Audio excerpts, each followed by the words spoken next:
বছর, তার মধ্যে 15 বছর এই পার্টির দুর্দিনে সকল নেতাকর্মীদের পাশে আমি ছিলাম।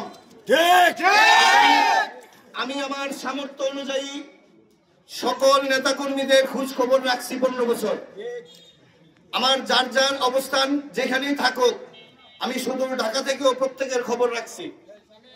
আমার মনে হয়েছে এই 17 বছর পরে, আজকে এই ছাত্রদের আন্দোলনের পরে, এই সরকার পতনের পরে, আমরা এর আগে কখনো আসতে পারি না কুশল বিনিময় করতে।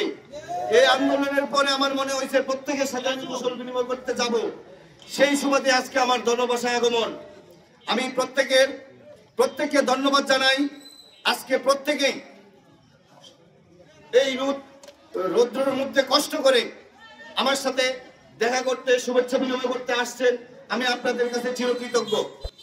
আজকে এই সুনামগঞ্জ 1 আসন, এইখানে অনেক সিনিয়র নেতৃবৃন্দ ক্যান্ডিডেট আছে। তাদের মধ্যে আমি সর্বকনিষ্ঠ। হয়তো তারা আমার থেকেও যোগ্য, কিন্তু তাদেরও চাওয়ার অধিকার আছে, আমারও চাওয়ার অধিকার আছে। আমি আমার মতো আমি পার্টির কাছে মনোনয়ন চাইব। যদি মনোনয়ন পার্টি আমাকে দেয়, আমি সকলকে নিয়ে ইলেকশন করব। যদি পার্টি আমাকে মনোনয়ন না দেয়, পার্টি যাকে যোগ্য মনে করবে তার সাথে আমি এই আগামী ইলেকশন, ধানের শীষের ইলেকশন একসাথে একত্রিত হয়ে ইলেকশন করব।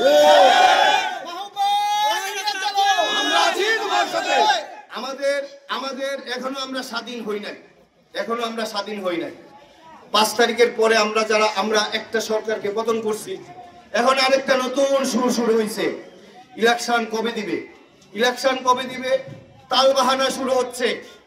তালবাহানা করে এই সরকার আরো দীর্ঘমেয়াদী সময় থাকতে চায়।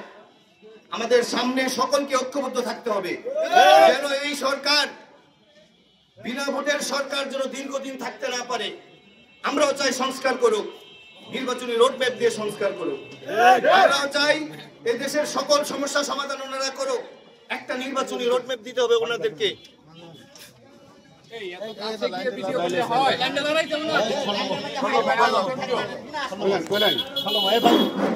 একটা রোডম্যাপ দিতে হবে, একটা সুনির্দিষ্ট রোডম্যাপ দিতে হবে।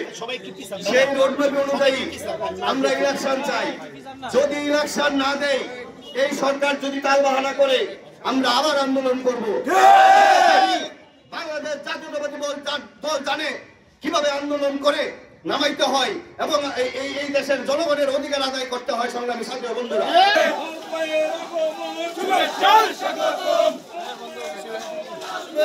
স্বাগত।